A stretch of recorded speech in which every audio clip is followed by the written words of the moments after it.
And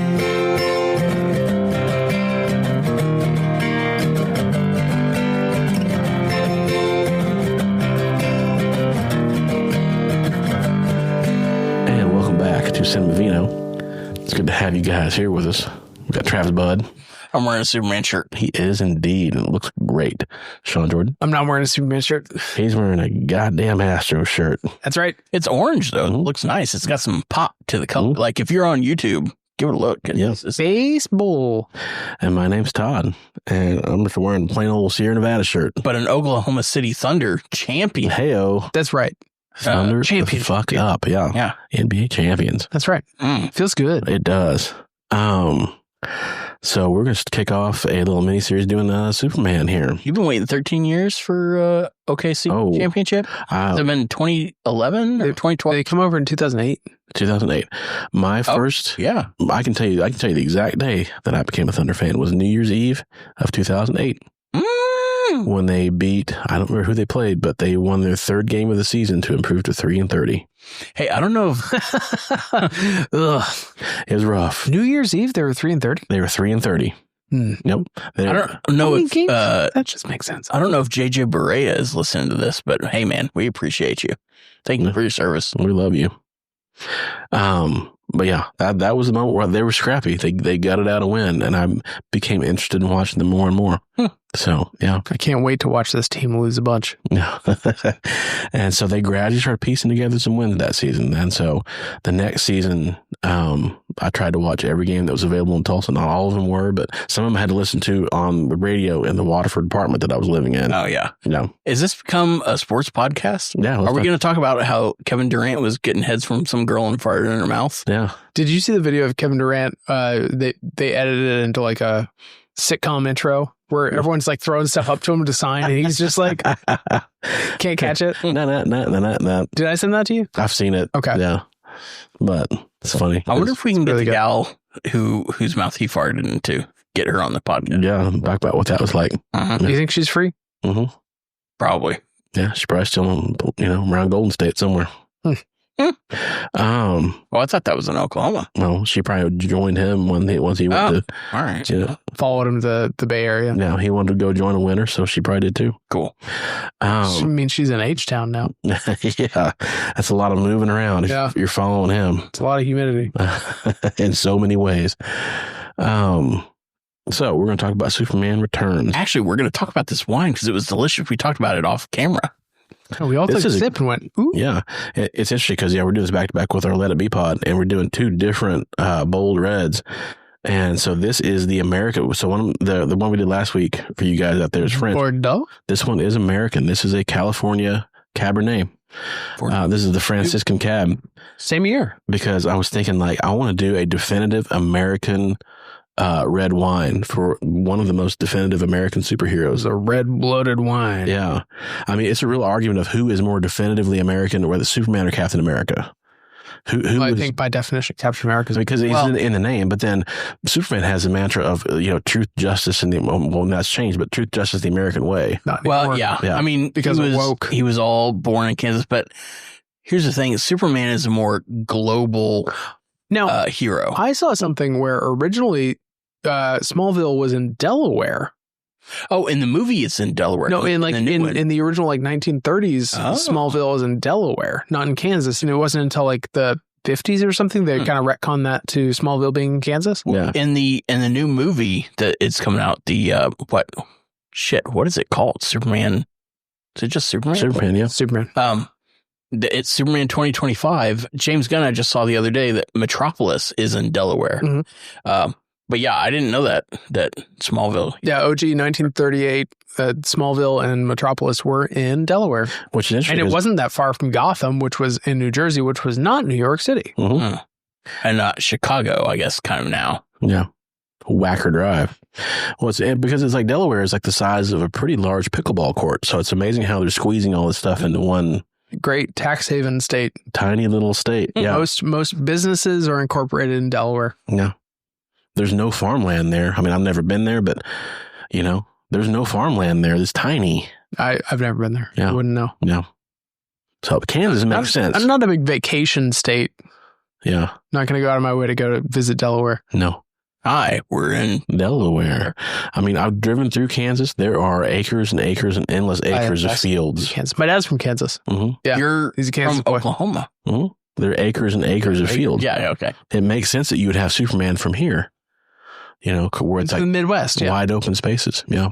Which makes him all the more. Wide open space. It puts him more By into the chicks. Not the Dixie Chicks. Yeah. Right. Don't say it. I didn't.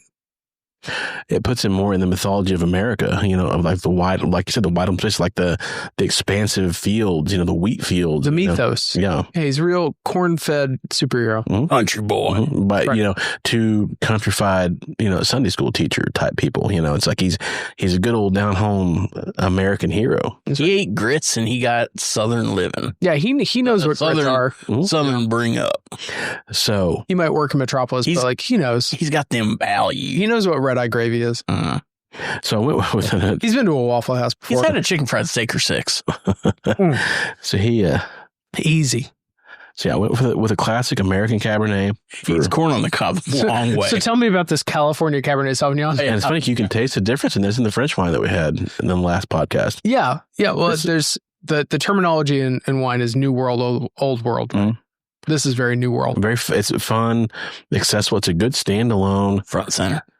easy drinking Cabernet.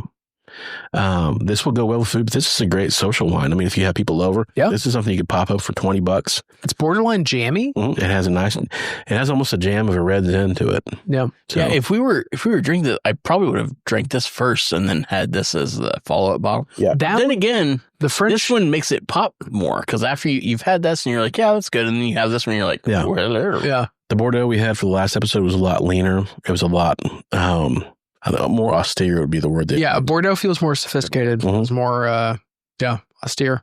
This one is both burlier and fruitier. This is more of a party wine, I think. Yeah. So it has a little more life to it. It depends on what you like. The French wine would be an excellent steak food wine. It would definitely hold up really well. This is a good standalone wine for socializing. This is a good wine if you're sitting back Doing porch some grazing on some charcuterie, or kind of walking by, if you just opened a book and you want to have a glass of wine with it. This is a great wine to go with that. just open a book, just drink it in a glass. If you're going to read the issue number 1 of Superman, Action Comics, have yourself a good Cabernet to go with it. 1938. Yeah. picking up 38, 33. big ass green car. Yeah, I think it was 38 because Batman was 39. Is that Simon & Schuster who wrote that? Siegel and Schuster. Siegel & Schuster, yeah. Ebert wrote This is it. written by a bird? Fuck that. Couple Jewish guys that This just is wanted to written punch by Hitler in the face. Fucking seagull. Yeah. Hey-o. Hey-oh. But, both the creators of Superman and the creators of Captain America both wanted to punch Hitler in the face. Listen, Understandable. everybody wants to just punch a Nazi in the face. Yeah. Yeah. You would think so. That's what we're doing. You would hope so. Wake up, You would hope so. eat a big Mhm. bowl of Cinnamon Toast Crunch and punch a Nazi in the face. Eat a big old bowl of whoop ass. That's Well, right. I guess so. I like Cinnamon Toast Crunch just on account of the cinnamon sugar combo. Sure. Yeah. But, you eat what you want. Yeah. Words I live by. Mm-hmm. So this movie came out You have and cereal? You have a favorite cereal? Cinnamon Toast Crunch. Reese's Puffs for me. Frosted Flakes. Really? Oh, yeah. You know, Um, Frosted Flakes were created to prevent masturbation. Didn't work. That was unsuccessful. Mission failed. As somebody who's eaten those since elementary school, that was a big failure. Damn. Look at those powerful knuckles and those calloused hands, man. It's just Why are your palms so I mean, hairy? if we're talking that cereal and masturbation, they're both great.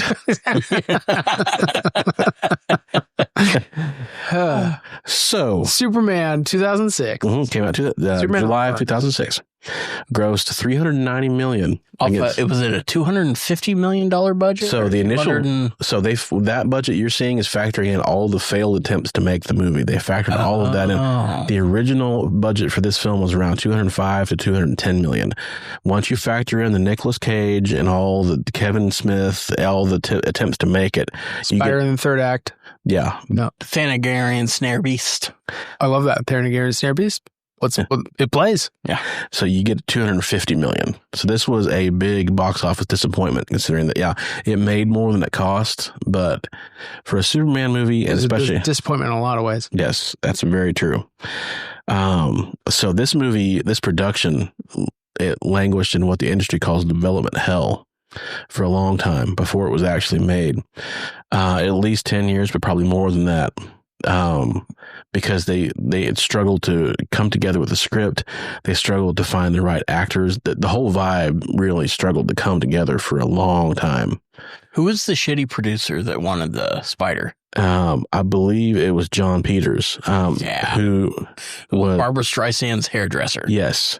And if you go back and watch the movie Licorice Pizza with Paul Thomas Anderson, the Bradley Cooper character in that is based on the guy that's just coked to the fucking rafters is John Peters. And when you see him and watch that movie, the whole spiel about mechanical spiders and holding the gun in a holster. Oh, it wasn't a mechanical spider. It was a regular spider in the third act. Yeah. And like polar bears and that stuff makes sense when you see this character. He needs bodyguards for his Fortress Solitude. Yeah. I think he wanted a blonde Superman. He didn't want the cape because the cape. He doesn't want to put him in the quote. The cape was too gay. Yeah. And I cleaned it up. Yeah. He also didn't want Superman flying. He wanted Superman to have like a gun. If you've ever seen the Kevin Smith, it's Kevin Smith Sound Love Speaks or part 2. It's worth seeing for sure. There's a whole clip where he talks about where he was brought in to basically do some script doctoring for Superman Returns. Yeah. Or what became Superman Returns. And he meets with the producer. The producer gives him a ton of notes, gives him a ton of like visions, but ultimately ended up getting turfed over to, what's his name? The director. Bryan Singer. No, before that, it was, he did Batman. Edward Scissorhands. Yeah. Why am I Tim Burton? Tim Burton. Yeah, it turfed over to Tim Burton. Tim Burton basically took over from Kevin Smith, and then that's when they did the whole like Nick Cage, like screen test, and they put him in the Nick Cage suit, which everyone's seen pictures of now as Nick Cage with long hair, Superman, and like they did like real weird. They showed the documentary, "The Death of Superman Lives" was the original, and I've got the Kevin Smith. There's 3 screenplays out there, and I was going to read the Kevin Smith screenplay. I just haven't done it yet. It's up in it's on my phone in my Safari, but it's probably 100 tabs. 100 behind. tabs ago. Yeah. So eventually they ended up in 2004 recruiting Bryan Singer, who directed the X-Men movies. He directed Usual Suspects. To bring was it X-Men that did it? They were just like, you've done comic books. I mean, obviously he proved it in X2. Let's put you into this movie. He's established that he could handle a big comic book production. So, but you like James Marsden, right? He was not at all humble at all. He was like very braggy about the whole process. And then I've heard since, obviously, Jennifer Lawrence in one of the other X-Men movies where he came back from Days of Future Past or something. What a whiny little bitch Bryan Singer is about but I think he was also having perhaps some drug issues. And also, I think there were diddle allegations somewhere along the line. He got canceled for sure. Was he diddle? Oh, yeah. He got removed from the production of Bohemian Rhapsody. He was the original director of that. Right. He got fired from that. They brought in a different director to finish the production because, he had some troubling things. But he brought his team into this film. He left the production of X3, X-Men United or whatever that was. Oh, no. He left. He didn't do. I know Brett Ratner did X3, but is that the reason? He left to do this movie. He was he offered X3? I thought he had started X3 and then got in trouble and then they bumped him. No, he was in pre-production and he got offered this part and he opted to do this instead of X3. Gotcha, because he was trying to cast a wider net, I'm sure. Yeah. So, big casting process. They looked at Jim Caviezel. They looked at Jake Gyllenhaal. Yeah, because Jim Caviezel was talking shit too. He was like, "Hey, I've been Jesus. I'm also going to be Superman." Kind of a tight allegory. Yeah, not far off. And Bryan Singer said, "No, we need a new unknown person." He's looking back to the Christopher Reeve blueprint of we need a new guy. I agree about the unknown. Yeah, that helps. Start from scratch. Yeah, but then also follow the template of let's have big people in the support like Kevin Spacey doing the supporting part, people you'll recognize surrounding him. James Marsden. Yeah, exactly. Frank Langella. You got some known people doing the parts around him. Sure. So this turned out to be a massive production. This has been called a legacy or homage sequel in that they borrow a lot of the tone, the music, and the aesthetics from the Force Awakens. They do a lot of the Richard Donner Supermans. They bring a lot of that feel over to this. Well, because this is the first Superman movie since Superman 4, which was a Christopher Reeves one, right? Mm-hmm. But they do the selective thing where they're kind of ignoring Superman 3 and 4. Right. And they just sort of ignore a sequel off of Superman 2. Yeah. Yeah. So they just sort of yada yada over it, but they keep the canon of Superman for the most part. Mm-hmm. They do. They just sort of ignore that they recast everybody, and they just sort of keep the continuity. Mm-hmm. And so they preserve like the John Williams music. Somewhat. John Ottman, I think, does the score. He basically adapts the John Williams cues. Could they not get John Williams? I mean, what was he doing? Look, man, if you've got John 2006, Williams, if you have an iconic score, you pay the man the fuck. Yeah, pay the man the money. Mm-hmm. Yeah. And if he doesn't want to come back, then obviously, you can't improve on the Superman score. Apologies to Hans Zimmer. Yeah, I agree 1,000%. Those are my two favorite movie composers, though. Hans Zimmer and John Williams both do great jobs. Hey, there are parts of Man of Steel that I like and some of the other, but it's just not. Yeah, that's Superman without the primary colors. Yes, it's desaturated. You need to paint him with a bright brush. It's Dishwater Superman. That's what I call him. Yeah, that's a band name. And I lost my train of thought because of that. Hold on, let me get it back. I'm gonna get back. I want to get it. We'll get there. I'm gonna get it. Music. So I mean, and they did a great job of adapting stuff like the music, and there you go. We're back, baby. The Kent farmhouse. It looks exactly the same to me as it did in the Donner films. They bring in Eva Marie Saint, who is like one of the last surviving Golden Age Hollywood stars. I think she's even still alive now. She was in North by Northwest with Cary Grant. She was in On the Waterfront with Marlon Brando. She's one of the last old school Hollywood actresses to play Martha Kent. It's perfect casting. It's like somebody that's like has been an actress for 50 plus years. But she didn't have hardly any lines. No. She didn't. And that'll get to one of my complaints about this movie. But the casting in of itself is great. To me, on paper, a lot of this movie works on the bones of this movie, of a good movie, are there. A lot of this movie works on paper. It's in the execution that it fails. Yeah, a lot of this movie works in theory. Yes. So much about it. And we'll get into that here. I'll tell you my thoughts. You guys can go from there. The casting of Brandon Routh, a newcomer, works well. It's the idea of putting a new person. Fine. But also in reality, following Christopher Reeve and the fact that he's already put his blueprint on this role every bit as much as Sean Connery did James Bond, that's a tough act to follow. It's tough for anybody. You're going to be judged against Christopher Reeve. That's a very difficult thing to follow, no matter who you are, but especially if you're a new actor and this is your first big role. Kevin Spacey makes it, on paper, is a great Lex Luthor, but they can't really find the tone for him. It's like they never really figure out, because it's like, to me, you can break one of two ways with Lex Luthor. You can go the Gene Hackman way and make it campy, scenery chewing, play it for comedy, and that worked, I think, pretty well in Superman.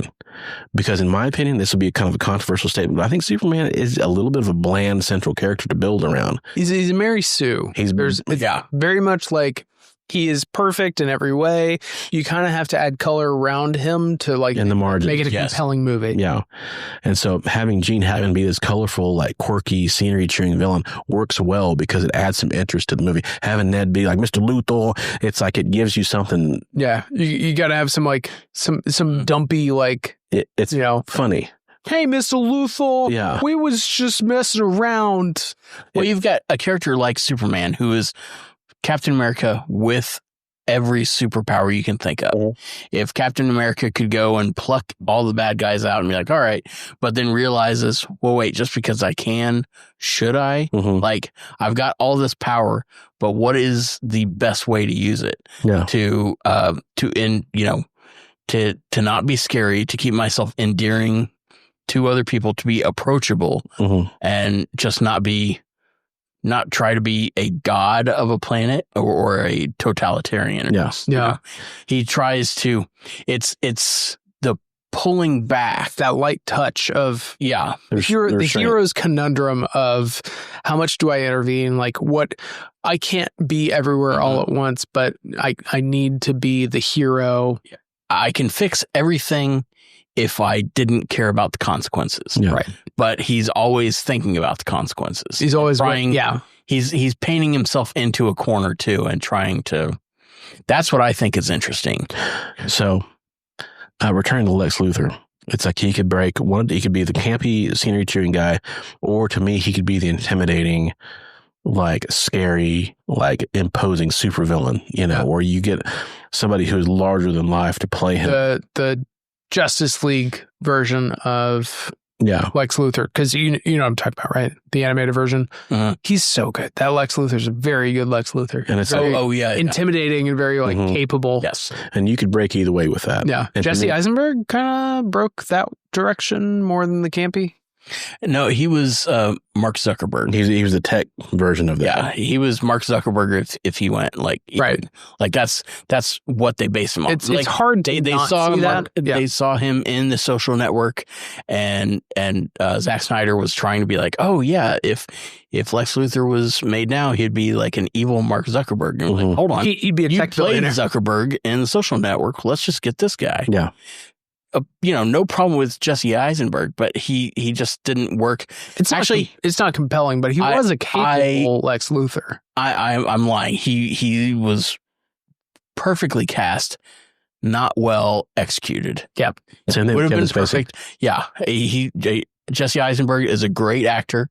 He could have done it, but it just Zack Snyder does not fundamentally get some of the superheroes. He can do action very well. He can give you a great visual, but his execution and his character moments leave something to be desired. Yeah. And to me, watching this movie today, so it's fresh. Let's see what you guys think about this. Like, to me, this movie spent a lot of time calling back better scenes in better movies. Yes. Yeah. Of like, let's have Clark Kent running through the wheat field like he did in the first movie and trying to jump through the air. Or let's have him going through a montage of fighting crime in Gotham and, oh, this car's out of control. I'm going to lift it through the air and bring it down with the crowd. You know, it's like, or it's like, oh, I'm getting Lois's purse. Oh, cigarettes. You really shouldn't smoke, Miss Lane. It's like, yes, they're calling back to all the beats of better Superman movies. Yeah, they're standing on the shoulders of giants. Yeah, and they're just you've got to do homework to enjoy this film. Well, they didn't have the balls to do a hard reboot of Superman. They wanted to do a Superman sequel without having to do the work of building up to like creating their own Superman. They were like, okay, we want to just like be the Superman that already exists. You just ignore the fact that we just recast everybody. We're just going to make another Superman. It's going to be a sequel. Just don't worry about it. Which puts the movie in an impossible spot. Then you have to judge it directly against Superman. Yeah, you have to put it back against the old Superman. Well, the original Superman, you got a origin of Krypton exploding, but in that they also gave you a little bit of a setup for a sequel. But that was it. You saw Krypton explode. You saw the Zod go to the Phantom Zone, and then they didn't discuss it at all the rest of the movie. And then they were like, "Hey, remember this little snippet at the beginning?" I'm a big fan of doing the movie and then just letting the film stand on its own. And you don't have to do a whole setup for a sequel. Once you start trying to be like, and then we're going to do this in the second one, and then this one, and the third one, like, you don't need to scaffold your movie around the idea of getting a getting little big for your britches. Yeah, but don't start planning your sequel. But you can plant a seed. You can plant a nugget that you forget about the rest of the time, and then you're like, hey, remember that thing that you thought was just like, you know, these villains getting judged? We're going to bring it back. Like that, I like. So what did you get this movie back then? Because I think you and I saw this together in the theaters back in the day. What did you give it then? What would you give it now? So the only part of if I can give my full review, Superman in this is an absentee father. They give him that's fair. They give him a kid, and then this was one of the first movies I can think of where they make, the girl is with the wrong guy, but they make the guy not really a bad guy. Like It's like Sleepless in Seattle. you're James like Marsden. you're really upset. You're like, man, I wish James Marsden had been kind of a dick. Because in Superman 2, when Superman loses his powers, he goes into a diner. He gets into a fight with a guy in the diner. The diner guy beats the shit out of him. He comes back at the end of the movie after he gets his powers back, and then he gets to take down the bully. I really wanted James Marsden to be a bully, to be like real shitty to the kid or something. Yeah. But they really did this thing, and they did it with, like, I think Patrick Dempsey and Sweet Home Alabama and several other movies. But there's a trend where, like, okay, the guy is not right for the girl, and they've got to get a different guy in. But he's not terrible. He's not that he's a villain. He's just not Bill right. Pullman in Sleepless in It's Seattle. Carrie Elways in Liar Liar. Yeah. It's like, and he's a nice guy. You're a nice guy. He's not Jim Carrey. There's nothing wrong with you. And It's then just they you're do not the same protagonist. They do the same thing a few years later, where the trend is villains whose part of their plan is to get caught. They do it with Joker. with Joker, with Loki, and they do it in James Bond with Skyfall. Javier Bardem, and then probably another one or two movies. But those are the big tentpole movies where the bad guys' plan is to get caught. Like, okay, cool, I get caught.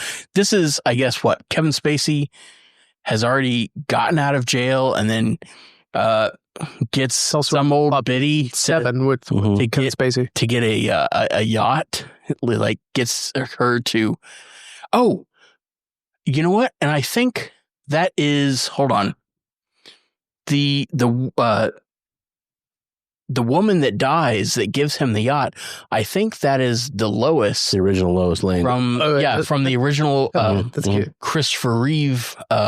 No, not Christopher Reeve. No, sorry, the George Reeves. the George Reeves TV show, and she also played Lois's mother in the Christopher Reeve movie, where they were on the train and they're looking out and they see young Clark Kent racing the train. No, but they've given her roles in every Superman thing that we could. Obviously, that was her last role. And I'll give you another piece of trivia. The bartender, whenever Clark goes to have a beer or whatever with Jimmy Olsen, yes, the bartender was the original Jimmy Olsen in the movie or in the TV show. TV show. Okay, yeah. Yes, the old guy. He was the original Jimmy Olsen. Neat. Yeah, there you go. Yeah, I do enjoy the nods to the past, but this, and it wasn't until, like, we saw the new Star Wars Force Awakens that leaned heavily on, like, the notes of the past, where I'm like, well, that's fucking Superman Returns. I mean, it's good that they were leaning on the good films, but the only part of Superman Returns that really felt like Superman to me, because the rest of the time he was an absentee father, he was a fucking stalker of Lois, watching her go Kinda up creepy. the elevator, Watching her at her house, talking about him, doing all the using his super hearing and X-ray vision and stuff. And then it just tell me Superman needs to be canceled. Oh, yeah. Listen to her across the room, even in the office, listen to James Marsden and Kate Bosworth talking. It's like he's totally spying. He's just being a little weird, a little creepy. Also, the trunks, they did decide to give him trunks, but they give him the tiny little trunk. Like, in my mind, you need to have the old, like, 1920s, 1930s, like, boy shorts, almost the leotard, like the undies. Yeah, you don't want to have, like, pert taut little buttocks, like it was 2006. Thongs were in style. Some of us can't help the pert taut buttocks. Little boy shorts, not quite. It was 2006. Those were the days. Low rise jeans, the only high waist pants. Oh, yeah. And the plot of this is the same as the first Superman. Lex Luthor is after land. Yeah, it's a landscape. Yeah, Kryptonite. Now, it was interesting that he used and I love that they brought the crystals thing back, because I really enjoyed that the whole Fortress of Solitude grown from crystals. it makes sense for weird They just alien found shit. the Fortress of Solitude. Very quickly. They just, were looking around. They found it. Oh, well, Lex Luthor was there in Superman 2. It's fine. They found If it. they're going off of that, then he knows where It's fine. He found it. He just walked around. But it was interesting that it was made after, like, it propagated more kryptonite. So that part was cool. But the one part, and I didn't like the costume, the maroon and not red. It was just The wrong shade. yes. Give me some primary colors. Superman's colors need to be originally the same colors as the American flag. Like whatever shade red that is, boom. Whatever shade blue that is, that might be a little bit darker And the same yellow. than the blue. Yeah. Yeah, it's in yellow from the USA. Yeah. But the only part that felt like Superman to me was when he was saving the plane and then stopped it in the middle of the baseball diamond and everybody cheered. They were like, "Yeah, Superman!" Was that Yankee Stadium where they filmed? I wasn't sure because they filmed the bulk of the movie in Australia. I wasn't sure where they actually filmed that. Lex Luthor, Rule of Australia. I wasn't sure where that stadium. It wasn't Yankee Stadium, wherever it was. And the other thing is there are several different Lex Luthors. So I'm going to talk about Donald Trump. Donald Trump had his book, The Art of the Deal, with him on the cover. They spoofed it with a comic book of Lex Luthor. They were like, in the exact same font and everything. It looked like The Art of the Deal, but it was Lex Luthor on the cover. And you were like, oh, yeah, he's just a shitty kind of evil businessman. There are several different kind of versions of Lex Luthor. There's him as kind of, the kingpin, having the somewhat looks like it's a legitimate businessman, but he's doing crazy shit on the side. And then there's the version that is like a crazy super scientist that's doing shit. And the best versions kind of amalgamate that, where it's like he's got his business savvy, he gets enough money to where he can do all of his weird inventor bullshit behind the scenes and not get fucked with. He's Norman Osborn. Yeah, that's what I was going to say. Is like at his core, like the best Lex Luthor is the one who's smart and wily enough to kind of like invent around Superman. Norman Osborn has been taken off of Lex Luthor. Yes, like Norman Osborn has been modeled after Lex Luthor, and he's like Diet Lex Luthor now. So Lex Luthor was kind of the template. I mean, there was the Ultra Humanite, but he's an albino gorilla now. That gets weird. But Lex Luthor also at some point merges with Brainiac, doesn't he? Actually, I think in the comics he did at one point too. But yeah. Because that's the ultimate like matchup of Superman villains is Lex Luthor and Brainiac. And Darkseid. Yeah. That's the triumvirate. Yeah. So what would you give it? This film,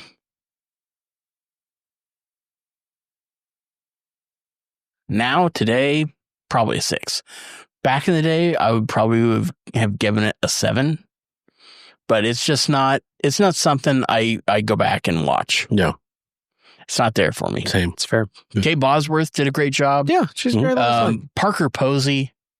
Parker Posey's fun. She's a treasure, and I love her and everything that she does. She's basically Miss Tessmacher in this. Yeah. Yeah. Mm-hmm. Sean? God, this movie's fucking boring. So fucking boring. I knew you'd have strong feelings. 2.5 hours long. Very, very long. It's so long, and there's nothing that happens in it. Yeah.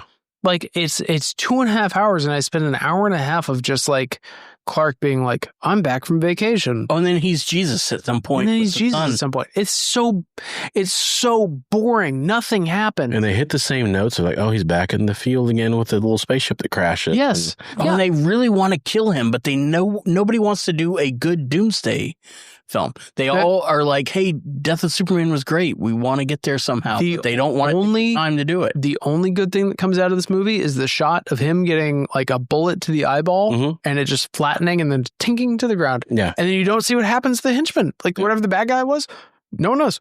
Yeah. You know? Well, and even that rhymes with the deleted scene from Superman 1 where Lex Luthor, Gene Hackman has Superman go through all the, I don't know if you've seen this, but like the trials of like he walks through the machine guns and the flamethrowers and everything to try and he comes through just completely unscathed. Right. But yeah, he takes the machine guns from every angle. He fucking flies through the fire at some point. Yeah.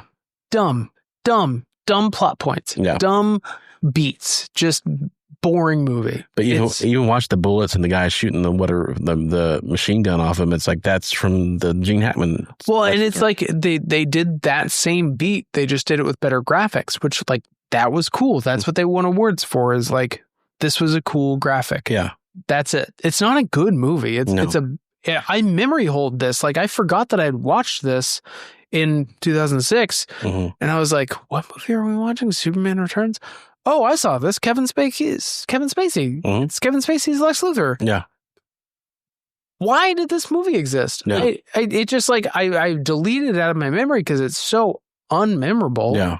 And it's fine. It's a movie. It's good. And I can't decide if Brandon Routh is not a great Superman or they didn't give him a lot to work with. Well, I don't think they gave him a lot to work with. I don't think it's. This might be controversial, but I don't think the actor who plays Superman really matters. Like you just need a guy who has like dark hair and muscles and can react and can project innocence. Give him a little curl on the front of his head, project innocence, and like wear some glasses. Well, no, he's got to be able to play Clark Kent and he's got to be able to play Superman. Sure, but that's not I don't think that's as important as being able to play Bruce Wayne and Batman. Well, it's like to me though. Well, it is because you have less of a suit. And you go back and you look Christopher Reeve. Yeah, if you have less seen the one, you show less face of Batman. If you've seen the one scene where Christopher Reeve is about to tell Lois who he is, and you get the whole like he's holding his glasses. He takes them off, doesn't he? Yeah. And he's tapping them, and he's like standing up straight, and then he's like, "Lois, I have something to tell you," and then he like kind of chickens out. Puts him back on and does like a full hunch down. Yeah, but I think that speaks more to Christopher Reeve than it does to the character. Why not? Which is why I think it. The switch is different just because it's glasses. It's it's weird. He takes on a different persona. That's a big acting step to take. Is like trying to like show that conflict.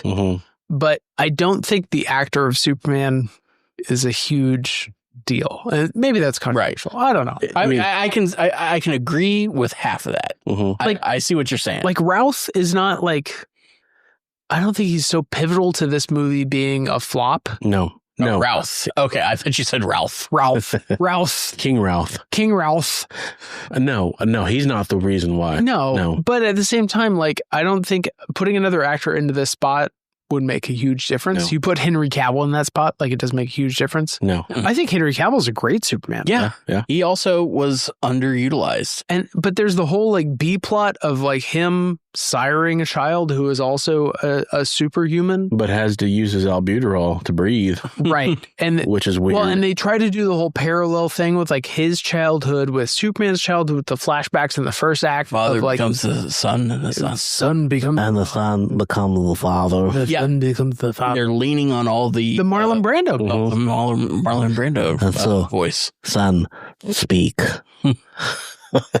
It's just such an uninspired, boring film. Yeah, I expected better. The big conflict is fucking Lex Luthor doing a real estate scheme again, and like, okay, they introduced kryptonite, and it is all sort of integrated with the island. But he just sort of ignores that and picks up the island and throws it into space. And it's like, surprise, the Parker Posey character is like the Miss Tessmacher. She wants to change teams. She loves Superman. Yeah. Same beat. Yeah. Parker Posey is great. I do love her. Yeah. And I would love her I would love her as Lois Lane at that point. Parker Posey would be great. Yeah. A little bit sassy. Yeah. She could have done the Margot Kidder, like the sassy Lois Lane. Yeah. Kind of feisty. Yeah. I mean, she would have been a great Harley Quinn. I agree. But yeah, they do the whole James Marsden thing where like they introduce like the competing boyfriend situation, but he's done no wrong. The Bill Pullman to Sleepless in Seattle. There's no tension. There's no tension there. There's no like, you're with the wrong guy. It's like, no, you're with the right guy. Like he's a good dude. Be with him if that's who you want to be with.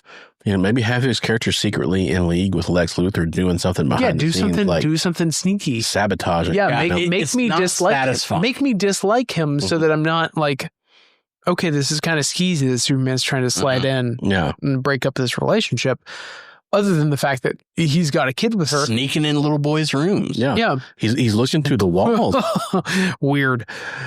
But yeah. Anyway, also like the whole the beginning part is he's like, our planet at this point exploded 1,000 years ago, and you have made it to Earth.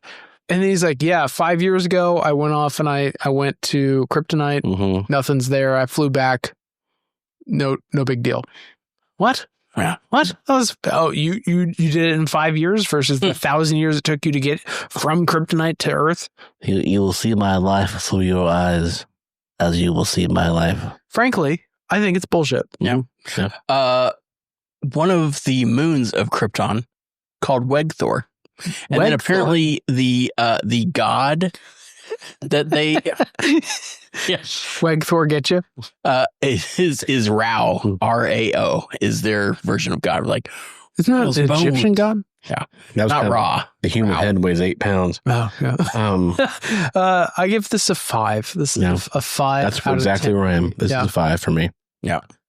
And I did see this back in 2006, and I forgot about it, which all the more reason to make it 5. Yeah. It's like for Man of Steel, I would give Man of Steel a 5 or a 6. Yeah, I'd give Man of Steel a 6. But ironically, I prefer the look and feel of this movie and the approach to Superman better here than I do in Man of Steel. The color palette, I will say, beyond the color palette, I like the aesthetics. I watched Man of Steel again, and the plot is interesting, like the idea of everything, but like it's man, there's so much shoehorned in there. Yeah. And I cannot get over the death of Kevin Costner. Like, hey, I know you could save me, but you got to pretend like you can't. Yeah. Like, I got to die. But no, it is totally different, because in the original Superman, that young Clark is running up and just see his dad collapse, runs out there and has the whole thing of all these powers, and I couldn't save him. Yeah. That is not the same fucking thing with like all those powers, and you literally could have saved him, and then you had to pretend you couldn't. And no one could, he could have done it in a way that no one would have known he did. Yeah, he could have done crazy super. So just stupid. It's so, Zack Snyder, eat a dick. Let this not be a referendum on Zack Snyder, who is objectively bad. Yeah. This is a referendum 300 was great. Yeah. But I mean, no, I would put it this way. It's like one of the big through lines of Man of Steel is that, Superman, Clark Kent, is very concerned that people judge him harshly for what he does or don't understand him properly. And to me, he's worried about his image in that movie and the image he projects as Superman. And to me, that is not the character at all, because it's like that speaks to vanity and a preoccupation with your own image. That's not Superman. That's not why he does it. Above that. Yeah. Yeah. Superman he's better than that. Is really, I mean, you've got 3 heroes that you would wish to or aspire to be. And that is Superman, and that is Captain America, and that is Spider-Man. Yeah. Spider-Man is just a kid, that's trying to get by. Captain America is the idealized guy that's like, hey, he's got to hang out with gods. He doesn't have a quarter of the powers as all the other people around him, but he's got heart. Like, that's almost his superpower. That's what? Queens, Brooklyn, and Metropolis? And then you've got Superman, who's got he's got the heart of Captain America. But he's got all the power in the world, more than Thor even. But he knows he can't use it willy-nilly. He realizes he's got to pull back a little bit. Yeah. It's just... Superman's always been a bit of a Mary Sue. He's very perfect. He can do everything. He's got everything. But he has 2 weaknesses. After you were talking about the guy with the Gatling gun shooting Superman, you don't see what happens afterwards. A lot of times, you'll see Superman capture the criminal and then be, sitting on top of a crazy building up with him with rope or or just, he's got Superman is got him, or whatever, rebar around the guy's hands, and it's like, hey man, what are you doing? Like, there's got to be something you can do. But this is your first time. I think I've captured you, right? Or, he'll sit there and talk to him. High stakes, like heist. And he's like, hey, I've captured this other guy. He's in there. He does this now. And, you could be out in 8 to whatever months. And, if you want to talk when you get out, look me up. Just call me. Yeah. Yeah. Say my name or something. And, I'll be right there. But he's, he's on your team. Is the thing about Superman. He's on your side. Yeah. He'll get your cat out of a tree. Which I do love that aspect of the character. It's the same thing with Spider-Man. He's a neighborhood guy. So I'm a 5, you're a 5, you're a 6. Yeah. So it's fair. Yeah. Pretty low scores. So, but to me, if I'm being honest, I kind of carry these expectations into James Gunn. I hope James Gunn does better work. I really do. He seems to have a good grasp of comic book movies in general and a good grasp of Superman. So, well, and he knows he's not rebooting something that is. He's doing a reboot. He knows he's doing a reboot. He's not trying to continue something that exists. Yeah, and he knows he's not trying to continue to do the Cavill. That universe is gone. We've done that. This is a new universe, establishing myself as this is the James Gunn Superman. This is probably going to be the starting point of a larger DCU reboot. Hopefully. I have faith. I like the idea that they're having Trunks as a reason to be like, hey, Superman looks a little bit silly, so he's kind of approachable. At just the fact that Superman's inherently a silly character. The fact that James Gunn was the template for Groot's dancing throughout Guardians, I'm like, yes, of course. He gets Superman. Yeah. Just the heart from those films. Also his musical tastes and just, killing on that way, which Superman apparently won't have all that extra, Yeah. That music as part of the personality of film. Yeah, and James Gunn did really well with Suicide Squad, which I think was kind of his auditioning tape for DC, and he ended up getting the nod as you are now the executive producer for all of the DC universe. You're the man. James Gunn played HeroClix back in the day. His nerddom is without question. Yeah. Zack Snyder he's a huge nerd. Paid for reviews for some of his films so that they would be like bots or whatever. You get 16% hardcore Snyder fans. You got 13% Snyder paid for, and they're all just really loud. Yeah. Agreed. Yeah. No, I have a lot of good faith. I'm looking forward to the adaptation. I'm hopefully going to go see it this weekend. Yeah. Alan Tudyk plays one of the robots. Yeah. He plays the robot voices that are guarding the Fortress of Solitude. He plays one of them. Each one is played by a different one. I realized. Okay. Yeah. I like it. I haven't seen it. He's the executive one though, the Alfred of the robots. Good. I like Alan Tudyk. Yeah. Tudyk. I'm here for it. But there's been another episode of Cinemavino. Superman returns in anticipation of the James Gunn reboot. Anticipation. Anticipatory. Next up is Fantastic Fours. Yeah, we're going heavy into Marvel's first family. Thank you. We got Travis Bud. Yep. I'm Sean Jordan. Hi. And my name's Toddy. We'll see you guys next time. Great movie, only drunker. Whoop. Superman. Superman.